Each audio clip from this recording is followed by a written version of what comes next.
اشہد ان محمد رسول اللہ صلی اللہ علیہ وسلم کا نعرہ بھی، پیغمبر کی رسالت کی صدائیں بھی پوری دنیا میں ہر وقت گونج رہی ہیں، فجر میں بھی، ظہر میں بھی، عصر میں بھی، مغرب میں بھی، عشاء میں بھی، اللہ کی کبریائی، اللہ کی توحید بھی۔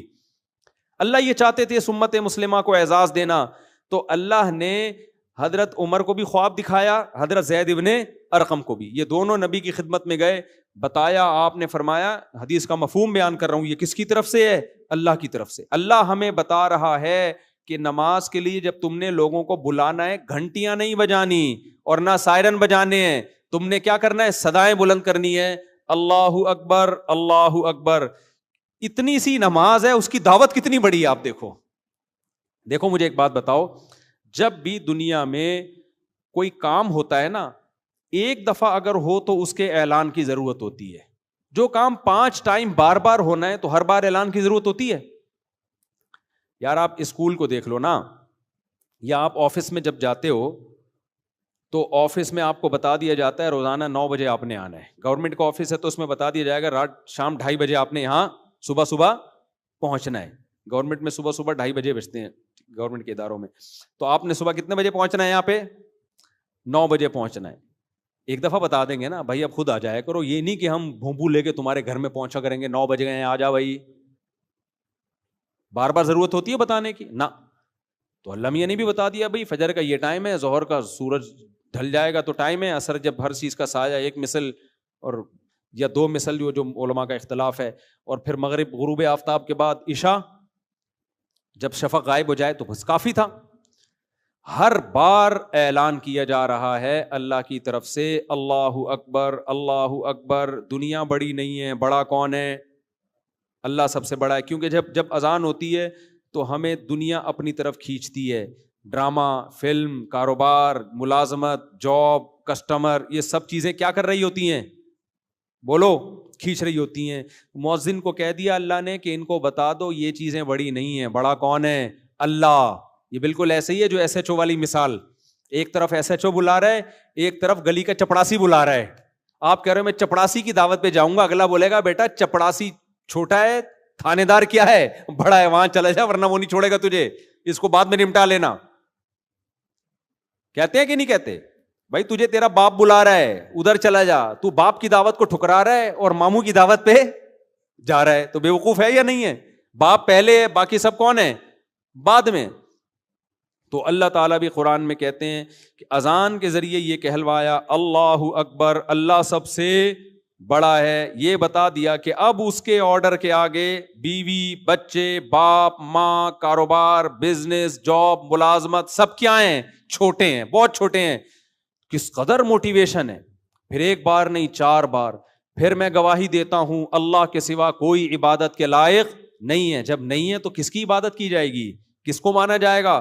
اللہ کو۔ اور ہم جو یہ کہہ رہے ہیں، شیطان وسوسہ دل میں ڈال سکتا ہے، بھائی ہو سکتا ہے یہ مسلمانوں نے خود سے عبادت کا ایک طریقہ ایجاد کر لیا ہو سکتا ہے خود سے کسی مولوی صاحب نے فتویٰ دے دیا ہو کہ اللہ اکبر کہہ کے لوگوں کو بلایا کرو۔ نہ ہم گواہی دیتے ہیں اشہد ان محمد رسول اللہ، میں گواہی دیتا ہوں کہ محمد صلی اللہ علیہ وسلم اللہ کے رسول۔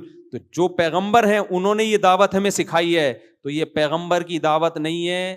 میسنجر کا کام اپنا پیغام پہنچانا نہیں ہوتا، میسنجر کا کام اس کا پیغام جس کے وہ میسنجر ہیں۔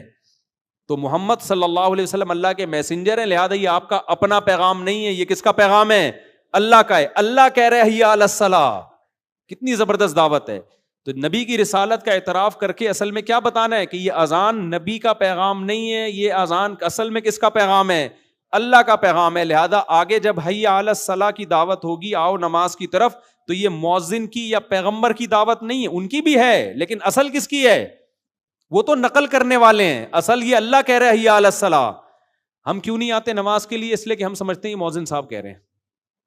جب اذان ہو رہی ہے تم کہتے ہیں مؤذن کہہ رہے اللہ اکبر اللہ اکبر، مؤذن اذان دے رہا ہے۔ حی علی الصلاۃ کہہ رہا ہے مؤذن، کہتے ہیں یار مؤذن صاحب کو چونکہ تنخواہ ملتی ہے لہذا اس نے تو ٹائم پہ کیا کہنا ہے؟ حی علی الصلاۃ ہی کہنا ہے۔ 2 دفعہ حی علی الصلاۃ کہنا ہے، 1 دفعہ بھی کہے گا تو تنخواہ کیا ہو جائے گی؟ ابے کوئی حی علی الصلاۃ 1 دفعہ کہہ کے نکل لے پتلی گلی سے، اس کو مؤذن کو پوری تنخواہ ملے گی؟ مجھے لگ رہا ہے آپ لوگ کے سمجھ میں آ نہیں رہا بیان۔ مؤذن 1 دفعہ بھی 1 لفظ بھی چھوڑ دے تنخواہ پوری ملے گی اس کو؟ نہیں ملے گی. لوگ پکڑ کے ماریں گے اذان تو پوری دے. تو ہم یہ سمجھ رہے ہوتے ہیں یہ حی علی الصلاۃ، آؤ نماز کی طرف، یہ اعلان مؤذن کر رہا ہے. میرے بھائی یہ ہماری غلط فہمی ہے، مؤذن نہیں کر رہا. یہ کون کر رہا ہے اعلان؟ یہ اللہ کہہ رہے حی علی الصلاۃ، حی علی الفلاح. ہاں مؤذن کا مقام بلند ہے، اس لیے کہ وہ اللہ نے جو اس کے ذمے ڈیوٹی لگائی وہ اس ڈیوٹی کو پوری کر رہا ہے. اس لیے جب بھی کہیں جنگلوں میں نماز پڑھا کرو نا تو خود اذان دینے کی کوشش کیا کرو. نبی صلی اللہ علیہ وسلم نے فرمایا کہ سب سے اونچی گردن قیامت کے دن مؤذن کی ہوگی. یہ کنایہ ہے عزت سے، کیونکہ وہ 5 ٹائم اللہ کا اعلان فضاؤں میں بلند کرتا ہے. ہمارے حضرت کے ایک شاگرد تھے، شاگرد تو نہیں مرید تھے، وہ PIA میں بہت بڑے آفیسر تھے، بہت بڑے آفیسر، سینئر ترین آفیسر تھے وہ. لیکن جب وہ جامع دارالفتہ آتے نا ہمارے حضرت کے یہاں تو اذان وہ خود دیا کرتے تھے. ان کی کوشش ہوتی جب میں ہوں تو میں ہی اذان دوں، کسی اور کو نہیں اذان دینے دیتے تھے. تو کمال ان کا یہ نہیں تھا کہ اذان دیتے تھے، کمال یہ تھا کہ جب کوئی ان سے ملتا کہ آپ کیا کرتے ہیں تو کہتے تھے میں مفتی رشید احمد صاحب کے ہاں مؤذن ہوں. وہ اپنے اس عہدے کا نہیں بتاتے تھے کہ میں PIA میں اتنا بڑا آفیسر. بھائی پوچھتے ہیں آپ کیا ہو؟ کہتے ہیں میں کیا ہوں بھائی، میں مؤذن ہوں. کہتے ہیں یار اتنا پڑھا لکھا آدمی انگلش ٹھش ٹھش بولتا ہے اور ایسے گیٹ اپ سے بھی لگتا ہے کوئی بڑا آدمی ہے، کھاتا پیتا، اور کام کیا کر رہا ہے یہ مؤذن؟ وجہ کیا تھی؟ وہ کہتے تھے بھائی قیامت کے دن میرا مؤذن ہونا یہ میرے لیے زیادہ بڑا اعزاز ہوگا، PIA کا آفیسر ہونا زیادہ بڑا اعزاز نہیں ہوگا. تو ایسا نہ ہو دنیا میں جب کوئی ملے میں عزت کے لیے بولوں PIA کا آفیسر ہوں، قیامت میں اللہ جب مؤذنوں کو بدلہ دے رہا ہوگا تو اللہ کہے گا تو آفیسر پہلے، مؤذن تو کیا ہے بعد میں. تو جو وہاں کہنا یہاں بھی کیا کہو، یہاں بھی وہی کہو. اللہ کہے گا ادھر تو پیڑے کھانے کے لیے مؤذن نہیں ہوں، کیونکہ مؤذن جب کوئی کہتا نا تو رشتہ ہی نہیں ہوتا. ہمارے محلے میں ایک صاحب تھے، ان کی بھی جاب تھی اچھی، ان کو بھی شوق تھا یار چلو میں بھی اذان دے دیا کروں جا کے، کبھی کبھار وہ بھی اذان دیتے. یہ میرے سامنے کا واقعہ ہے. ان کے رشتے والے آئے، لڑکی والے گھر میں آ کے بیٹھے ہوئے ہیں، وہ سامنے بیٹھے ہیں، لڑکی والے ادھر، لڑکے والے سامنے. یہ لڑکا کہیں چلا گیا اذان دینے، اذان کا ٹائم ہو گیا تھا. حالانکہ اس کی اچھی جاب بھی تھی ایک الگ سے، پراپر مؤذن نہیں تھا یہ چلا گیا. ہماری مسجد میں وہاں نا جہاں ہم پہلے رہا کرتے تھے پراپر مؤذن نہیں تھا. امام صاحب نے کہا تھا جن دن کو اذان دینے کا شوق ہے سب دے سکتے ہیں، کوئی ایک آدمی نہیں ہے، جس کو دل چاہتا ہے اذان دے آ کے. تو وہ گئے اذان دینے کے لیے. لڑکی والے نے لڑکے والوں نے فخر سے بتایا یہ ہمارا بیٹا اذان دے رہا ہے. ان کا خیال تھا کہ وہ تو خوش ہو جائیں گے، مسلمان ہیں. تو لڑکی کے ابا نے کہا اچھا یہ آپ کا بیٹا اذان دے رہا ہے؟ ہاں. ہم نے نہیں کرنی بھائی، یہاں پہ ہم مولویوں کو سے شادی نہیں کرتے، تو ہم مولویوں کو نہیں دیتے اپنی بیٹی. وہ رشتہ ہی توڑ کے چلے گا یار. ابے بھائی تو اس کو ملو تو صحیح، تم دیکھو تو صحیح، اس کو نہیں بس اذان کیوں دے رہا ہے یہ تو مولانا نکلا. مجھے ایک جگہ گھر چاہیے تھا کرائے پہ گھر چاہیے تھا. یہ کچھ وقت پرانی بات ہے. تو میں نے کسی کے ذمے لگایا، اسٹیٹ ایجنٹ کے گھر وزٹ کیا، دیکھا بڑا زبردست. تو میں نے اسٹیٹ ایجنٹ سے کہا کہ یار ان لوگ کو بتا دینا میں ایگری ہوں. اسٹیٹ ایجنٹ، وہ کوئی خاتون اس گھر کی مالک تھی، اسٹیٹ ایجنٹ نے ان کو بتایا کہ خاتون ہے، ان سے رابطہ کیا اور کہا کہ یہ مفتی صاحب ہیں، وہ گھر لینا چاہتے ہیں. تو اس خاتون نے ان کو آڈیو بھیجی، وہ آڈیو اس نے مجھے بھیج دی. خاتون، یہ مفتیوں کو ہم نے گھر نہیں دینا ہے. مطلب کوئی نارمل قسم کے لوگ لے کر آؤ، مفتیوں کو ہم نے گھر، ایسا تنزیہ. ابھی بھی وہ آڈیو میں سنا سکتا ہوں، ابھی میرے موبائل میں پڑی ہوئی ہے اس خاتون کی آڈیو آپ، لیکن وہ سمجھ جائے گی کہ میری بات ہو رہی ہے اس لیے میں سنا نہیں رہا. وہ میں نے واٹس ایپ پہ سنبھال کے رکھی ہوئی ہے. مفتیوں کو ہم نے گھر نہیں دینا ہے. تو میں نے کہا بھائی نہیں دینا تو اس کو نہ دو، ہمیں کیا دوسرا کوئی گھر لے لیں گے، کیا خیال ہے، اللہ کی زمین چھوٹی تھوڑی ہے. خیر، تو کہاں سے کہاں بات چلے گی، جلدی سے بات کو سمیٹتا ہوں میں. تو اللہ کی طرف سے یہ مؤذن کی اپنی آواز نہیں ہے بھائی. اگر مؤذن کی اپنی آواز ہوتی تو مؤذن ہمارا ماموں لگتا ہے جو ہم اس کی دعوت پہ لبیک ہیں. کیا خیال ہے؟ مؤذن کہ حی علی السلام کہیں چل میں آ رہا ہوں، ہمارا ابا کہے گا نہیں میں نے بلایا تھا اس دن آیا نہیں تھا تو، اور مؤذن سے تیرے بڑے تعلقات ہیں، ایک دفعہ حی علی السلام بول دیا اٹھ کے جا رہا ہے. تو ہم کیوں جاتے ہیں؟ ہم کہتے ہیں بھائی یہ مؤذن کی آواز نہیں ہے، یہ کس کی دعوت ہے؟ یہ اللہ کی دعوت ہے. حی علی الصلاۃ، آؤ کس کی طرف؟ نماز کی طرف. حی علی الفلاح، پھر اللہ کہتے ہیں آؤ کامیابی کی طرف. دو چیزیں روکتی ہیں، ایک آپ اس دعوت کو ویلیو نہیں دے رہے، جیسے کوئی چپڑاسی بلا رہا ہو اور ایس ایچ او بلا رہا ہو اور آپ ویلیو نہ دے رہے ہو ایس ایچ او کو، تو اگلا کیا کہے گا؟ ابے یہ تھانے دار ہے، تجھے بلا رہا ہے، تو چپڑاسی کی دعوت پہ لبیک کہہ رہا ہے۔ جیسے قرآن نے کہا نا اللہ اکبر، یہ دنیا سب اللہ کے مقابلے میں کیا ہے؟ چھوٹی ہے، اللہ سب سے بڑا ہے، تو بڑا ہے اس کی دعوت پہ جا۔ دوسری چیز جو انسان کو روکتی ہے اس دعوت سے، وہ لالچ۔ بعض دفعہ چپڑاسی کی دعوت پہ چلا جاتا ہے، ایس ایچ او کی دعوت پہ نہیں جاتا، اسے پتا ہے چپڑاسی کی دعوت میں 1 کروڑ روپے ملیں گے، ایس ایچ او صاحب پتہ نہیں چائے پلائیں گے، کیا پلائیں گے، کیا ہوگا، کل چلا جاؤں گا، پرسوں چلا جاؤں گا۔ بعض دفعہ یہ بھی ہوتا ہے۔ تو نماز میں بھی جب اللہ اذان میں ہمیں بلاتے ہیں نا، حی علی الصلاۃ، آؤ نماز کی طرف، تو ہمیں اللہ اکبر سے یہ تو پتہ چل گیا کہ اللہ سب سے بڑا ہے بھائی۔ اب دکان چھوٹی، باقی تمام چیزیں چھوٹی، سب سے بڑا کون؟ اللہ۔ لیکن شیطان کہہ سکتا ہے بھائی اللہ بڑا تو ہے، لیکن ملے گا کیا وہاں جا کے؟ دکان پہ بیٹھا رہے گا، بے شک چھوٹی ہے، کسٹمر بھی تو ہے نا، پیسہ بھی تو ہے، کوئی بات نہیں، چھوٹے کی دعوت پہ لبیک کہہ لو، پیسہ مل رہا ہے۔ بڑے کی دعوت پہ لبیک کہو گے، مسجد جاؤ گے، امام صاحب چندہ ہی مانگ لیں گے اور تو کچھ بھی نہیں ہوگا، کوئی 50 روپے بھی نہیں ملیں گے، فجر پڑھ کے، ظہر پڑھ کے، عصر پڑھ کے، تو خالی پیلی، کچھ بھی حاصل ہونے والا نہیں ہے۔ ادھر نماز چھوڑوں گا تو ڈرامہ پورا چلے گا میرا، ٹھیک ہے نا، کرکٹ کا میچ آ رہا ہے، آخری چھکا چل رہا ہے، آخری بال چل رہی ہے، کیسے جذبات ہیں یار، یہ سین رہ جائے گا، انڈیا پاکستان کا میچ ہے، بعد میں لوگوں کے بتانے میں وہ مزہ تھوڑی آئے گا، لاسٹ اوور ہے، ادھر حی علی الصلاۃ اقامت ہو رہی ہے، تو یہ مزے رہ جائیں گے میرے، اور پھر وغیرہ وغیرہ جو 20 چیزیں۔ تو اس لیے اللہ نے اس اشکال کا بھی جواب دیا کہ اللہ کی دعوت پر لبیک اس لیے بھی کہو کہ سب سے بڑا ہے، اور حی علی الفلاح، اللہ جو تمہیں بلا رہا ہے نا نماز کی طرف، اس میں کامیابی ہے۔ تمہیں لگ رہا ہے کہ نماز چھوڑنے میں لذتیں ہیں، حقیقت میں نماز پڑھنے میں لذتیں ہیں۔ اللہ کی دعوت پر لبیک کہو گے تو وہ تمہیں جو کچھ دے گا، یہ دنیا تمہیں وہ کچھ نہیں دے سکتی۔ مالا عین الرات، وہ کچھ ملے گا جو نہ کسی آنکھ نے دیکھا، ولا اذن سمعت، نہ کسی کان نے سنا، ولا خطر علی قلب بشر، کسی انسان کے دل میں ان لذتوں کا خیال بھی نہیں آ سکتا۔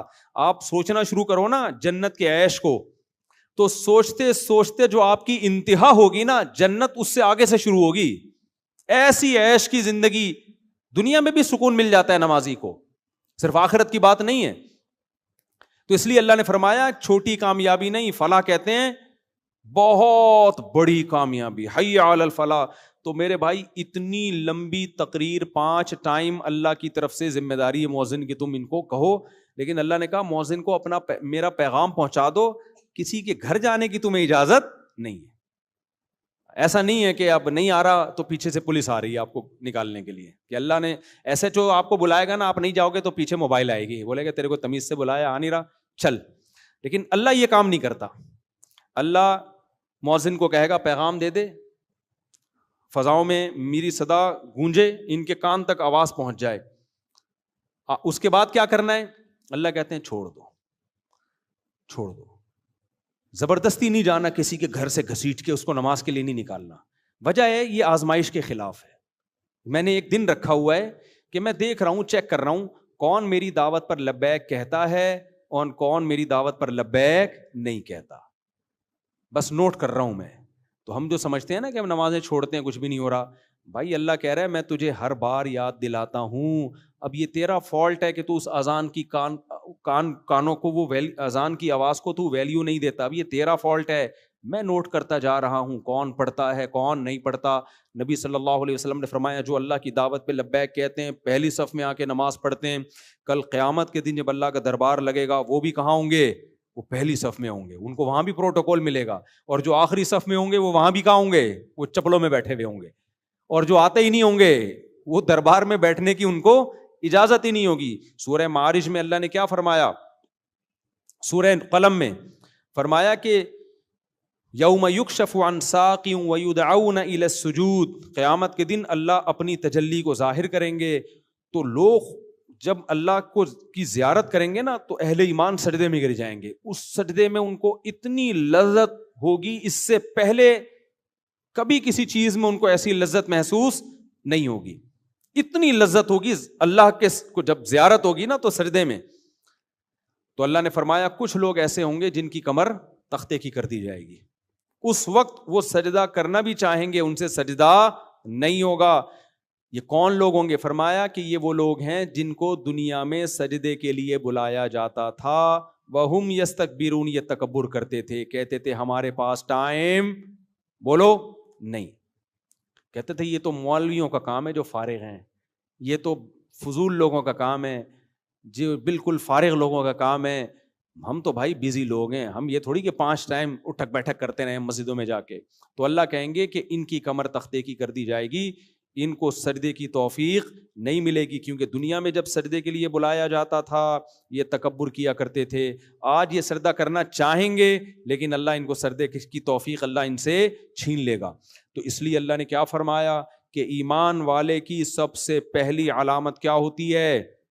نماز۔ سمجھتے ہو کہ نہیں سمجھتے؟ تو اس لیے اپنے آپ کو نماز کا پابند بناؤ۔ الا المصلین الذین هم علی صلاتهم دائمون۔ بس یہ آیت کر کے اپنے بیان کو ختم کرتا ہوں۔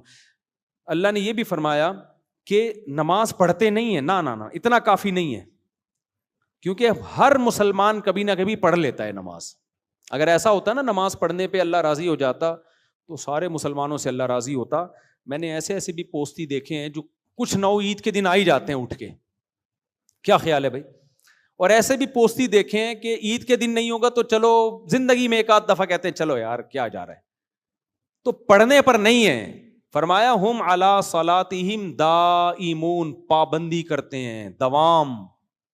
نہ سفر میں نماز چھوٹتی ہے، نہ حضر میں نماز چھوٹتی ہے، نہ شادی بیاہ میں نماز چھوٹتی ہے، نہ میتوں میں نماز چھوٹتی ہے، نہ بارشوں میں نماز چھوٹتی ہے، نہ قحط میں نماز چھوٹتی ہے، نہ حضر میں نماز چھوٹتی ہے، نہ صحت میں نماز چھوٹتی ہے، نہ بیماری میں نماز چھوٹتی ہے، نہ خوشیوں میں، نہ غموں میں، نہ جہاز میں، نہ ٹرین میں، نہ بس میں، نہ کشتیوں میں۔